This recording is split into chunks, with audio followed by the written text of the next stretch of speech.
coming away with it and then able to get into the end zone. Really, they had good coverage. It was a really good ball. And Arlie did a good job, like you said, hands, and then kind of shrugged the guy off of him and then went in the end zone.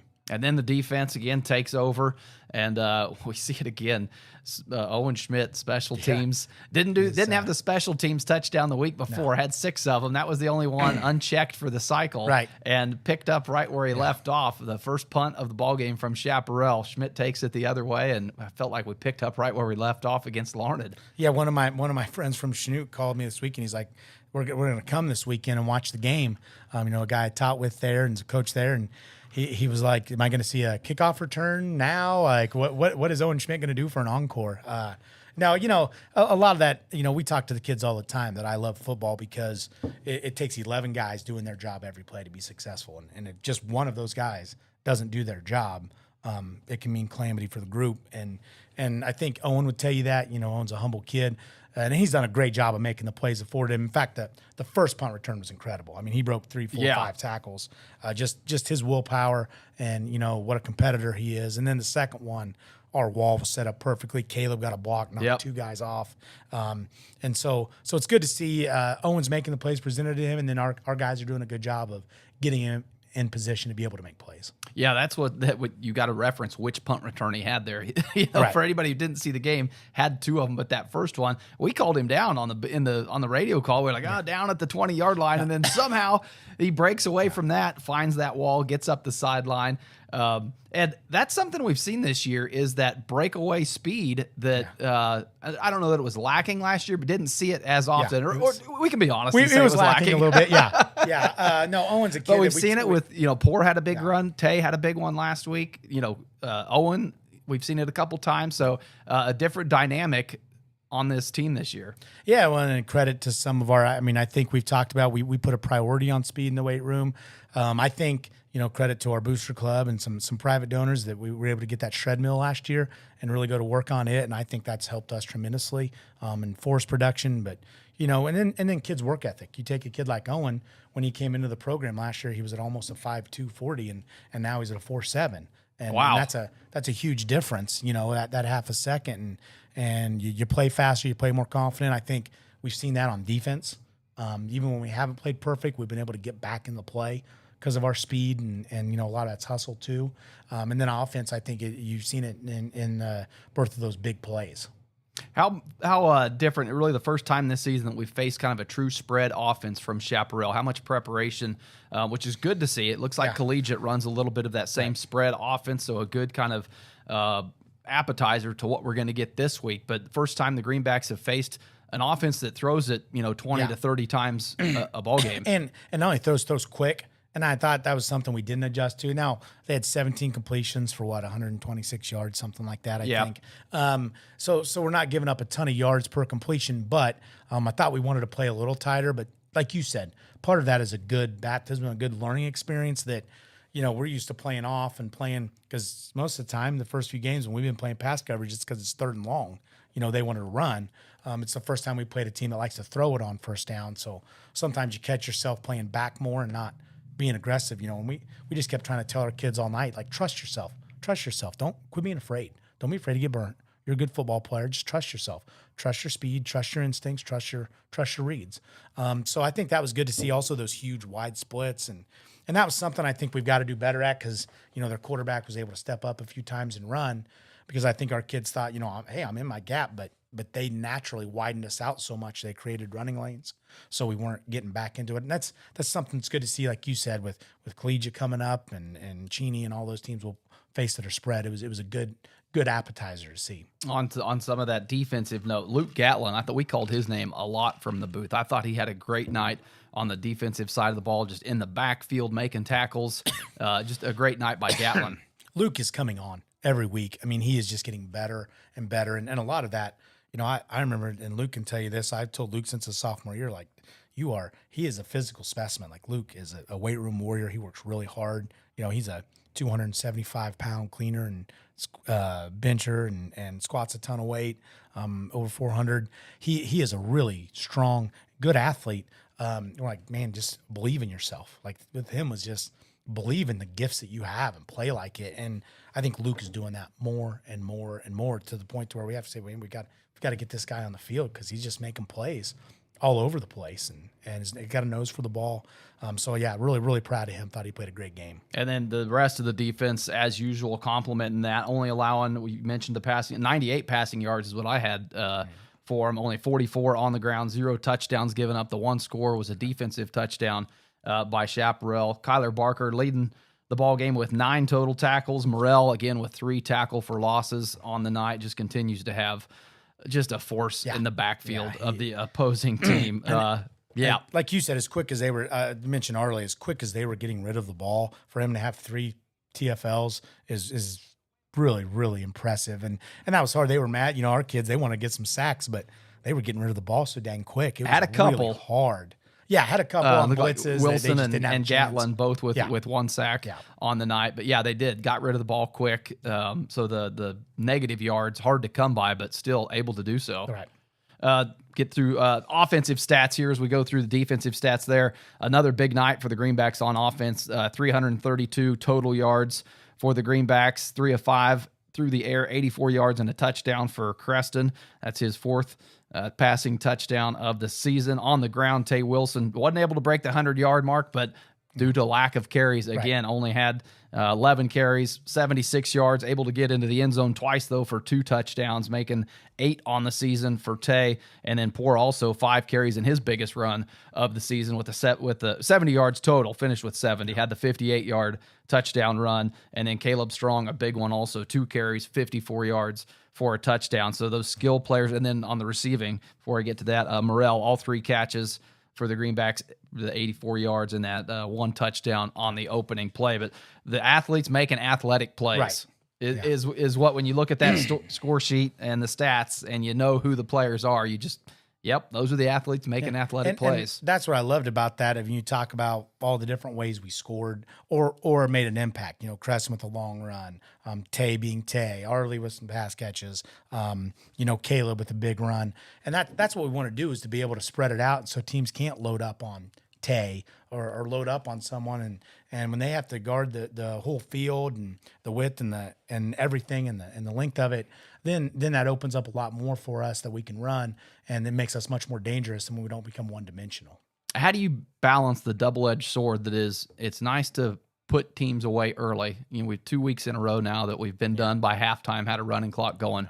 On the flip side, the varsity's not getting out there a lot of time, and we've got a huge game coming up in week 5, and my varsity squad has only played really 4 quarters of ball in 2 weeks. Yeah, and that's probably another thing. We were, you know, poor Tay, in a way. Tay's never going to complain, but we were running some stuff that they probably weren't giving us, if I would be honest. Like, we were running it into tough looks. On that's part of Tay's only, you know, I say pedestrian, he still averaged about 7 yards a carry, which is great. Yeah. Is because we were running into some looks that are like, hey, this is really difficult to run this play into. Let's figure it out. I think especially that first drive of the second half, you know, we wanted to give them 1 drive because we only got 18 plays again. You know, we had 15 the first half, like 33 plays in 2 games. That's a half sometimes. Yeah. That's really hard to get progress made in live in-game reps. And so, you know, we kept them out for that last touchdown drive at the beginning of the second half and tried to make it maybe a few more plays drive, running some plays like, hey, I don't know if this is open. We wouldn't normally call this if they're giving us this look, but good for our guys to say, okay, hey, they may give us this look when we call a play. Let's figure it out. And so I thought we did a better job of that as the drive went on. You know, we're still learning to put a whole drive together because we've scored quickly with force and staying low, leverage. And I think that's something you just bounce and work every week. And it's hard to try to get to these big games like Collegiate. Now, that second drive of the ball game, one of the longer drives this season, that one was a march where I think we got it down on around the inside, you know, our own 20, marched it all the way down, that Wilson capped off with, I think, a 2-yard touchdown run. So as far as lengthy drives go, that one able to string some first downs together in something we're going to have to do later on in this season in some tougher ball games. Yeah, like you said, same thing. You know, we've got to learn that, you know, we're not going to score in 3 or 4 plays or 1 play every time. Like, we've got to be able to put a 10 to 15 play drive together. And I think also on top of that, doing that with the way Tay runs and the way we play football, like, we want to wear teams out. we want to wear them out by the third quarter. We want them to say, I am so tired of getting in there and getting hit every play. So that's what we want to do. That's what we want our identity to be. And I think sometimes it takes those big, long drives. So it was good to see that a couple times on Friday night. How big was it as we start district play, Chaparral being a district game now, to pick up that first win in district and start off 1-0? We've got 3 more, but to get in the winning column, the first opportunity to start district play off 1-0. Yeah, and we've opened with Cheney the last few years in districts, and obviously they're one of, if not the best team in the state. So I think it was good to get our feet wet, so to speak, and I think this group's confidence grows every week. We've talked about no one knew what to expect from this group. They didn't get any publicity, anything in preseason. Now they're starting to get it, and that's the starting balance to creep up there. Of hey, can we handle it? Are we going to handle it appropriately? Do we practice appropriately? Do the right things? How do we carry ourselves? Don't get satisfied, reading that. Don't get satisfied. Don't take the rat poison, so to speak, and keep getting better every day. You mentioned the green. Well, before we get into practices and on to next week, let's go through awards from that Chaparral ball game. We'll once again see how close ours match up. There were some big hits in that game, though. There was a couple that could have been handed out. We're going to start with State Farm Player of the Game, one that we haven't handed out to this player yet this season through 4 games. We gave ours to Creston Poor. Had a great game through the air, on the ground, had the season-long run, the big pass from Arlie Morrell, or to Arlie Morrell to open things up. Just really felt like Creston put it all together that ball game. So our State Farm Player of the Game award went to Creston Poor. Okay. Remember, we give one extra. We give offensive and MVP. Now, Creston doesn't play a ton of defense, so we gave Creston the offensive player of the game. Thought he did have an incredible game, like you said. Thought he really grew a lot, confidence is a big thing with him. And when he plays with it, Creston has tremendous arm talent, tremendous talent overall. And then I thought MVP wise, you've talked about him, he had 88 yards receiving or 84, had 3 tackles for loss, was a nuisance, had a batted ball, fumble in there on some fumbles. Arlie Morrell, I thought, just had an overall good game, both sides of the ball. He just, wherever he lines up, he makes an impact. Yeah. And a lot of times a contender for our next award, that Meade Lumber hit stick of the night. Didn't get it that night, though. Ours went to, we think we got it right on the kickoff. It was on the far sideline, hard to see. We heard it. You could hear the pads hit, and you could hear the crowd. Ooh, just a collective gasp. Ethan Koger take it home. Close. Ethan Steinmates. Oh, Ethan Steinmates. I'm sorry. Ethan Steinmates. Yeah, Ethan Steinmates. I had that right in the booth, and I just had Ethan on my mind there. Ethan Steinmates. That's who we gave ours to that guy is in the booth. And it was like, wow, we got to find out. I was like, Logan, do something and find out who that was. Come on. Logan needs to earn a salary. Right? Ethan. And Ethan is he's a contender every week. That kid is. Oh, yeah. He's always going to be a contender, and he'll tell people, if I go down on kickoff, I'm getting a hit stick. Mm-hmm. Like I'm going to punish somebody. And that kid's so fun to watch play to me because he just throws his body around, the reckless abandon, and so dang tough. And, that was a heck of a hit. Like you said, good hits to me on kickoffs. When they're running this way for 20 yards or whatever, and their momentum just immediately stops and goes sideways about 3 yards, and that's what that kid did on that hit. Yeah, it was a great hit. We've seen some good hits this season. This season through the 4 games, I think, man, it would rival any other 4 games up to this point as far as hit sticks and just the force of them. The one from Wilson at Halstead that was a good one. That one was a picture perfect, and then Steinmates, that one there. So, okay, let's see. Farm Bureau Fan of the Game. This one we gave to, got a little backstory here to set it up. Again, want to give a big shout out to Doug Ray Chevrolet and Thunder Country 98.3. They donate the mini footballs that you see thrown around at the ball game. So my kids love those. Donated 300 of them again this year. This year they were white, which was pretty cool. Last year they were the green ones. So they're plastic miniature footballs that, the cheerleaders throw out. The kids love getting them. Well, to go along with that, we've talked about it before, but the high school players on Fridays, is it just home games or every game? Every game. Every game, yep. So every Friday, anybody who hasn't heard us talk about this, your players will go to Southwest, and you just see them out there before the bell, playing with all the kids, wearing their jerseys,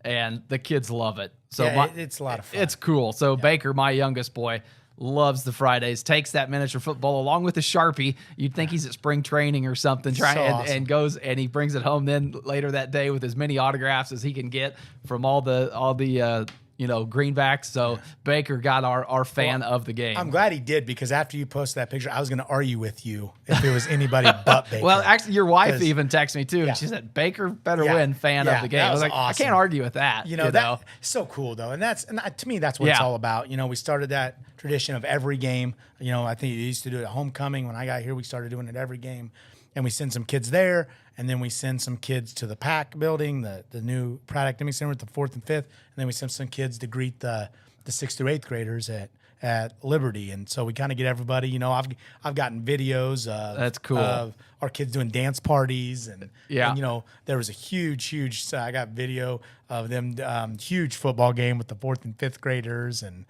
so I think it's fun. Our kids have fun doing it too. And that's what we stress a lot. Like, you guys don't realize how much those kids look up to you. Oh, yeah. And what they think.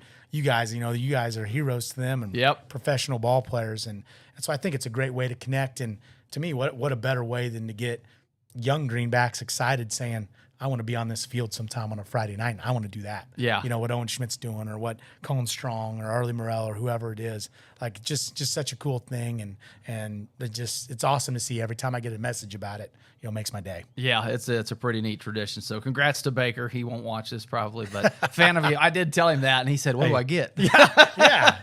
Nothing, buddy. You better give him something. I said, you got a shout out on the radio. That should be good enough. So, all right, on to Collegiate. Now, well, you got a few more awards. We didn't touch on the rest of yours. So obviously special teams. Once again. Owen Schmidt, pretty hard not to give him that. And then Scout Team Player of the Week, Adrian Tresner, kid who we never have to ask to get in on a scout team. And that, to me, is incredibly valuable. He goes in, and especially he plays up front on offense. And, you're going against Arlie and Colin and Ethan and Hudson and those guys every play. That's not a whole lot of fun. But Adrian never complains and goes in there every day. So we got our Scout Team Player of the Week.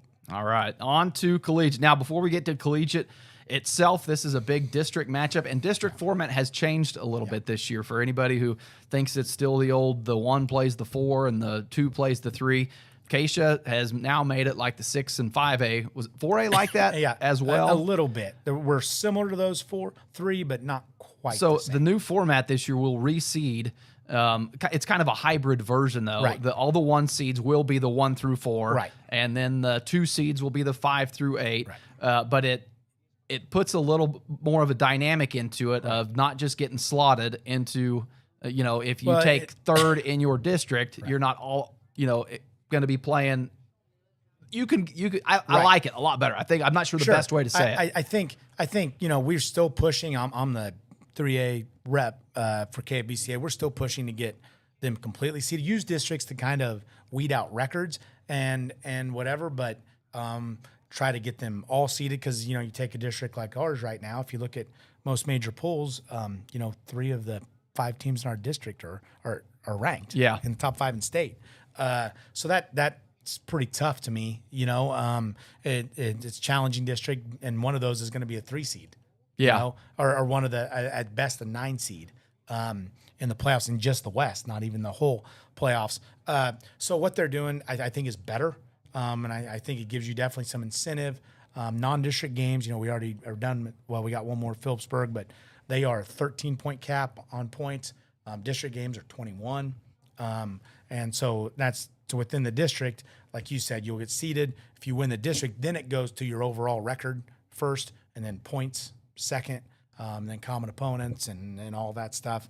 If they have to go to those tiebreakers, but they'll seed, like you said, the 4. And so we may play, for instance, Marysville's in the West bracket this year. You could see that as a first-round playoff game if you matched up, potentially, or they could play Holcomb or whatever. Yeah. So we're not preset like we used to be with a district. Like, hey, we cross-play that district and then cross-play our district round 2. It's going to be all dependent on your seeding, because the 8 and 9 will play the 1-16 and so on and so forth. Yeah, so I think a definite step forward. Yeah. And it sounds like, all the coaches and everybody in favor of that. Sure. So good to see the response from Keisha and to make that adjustment and to get that moving in the direction that everybody seems like they wanted it to go. So, a little bit new format. And once those get populated, everybody will be posting who's seated where.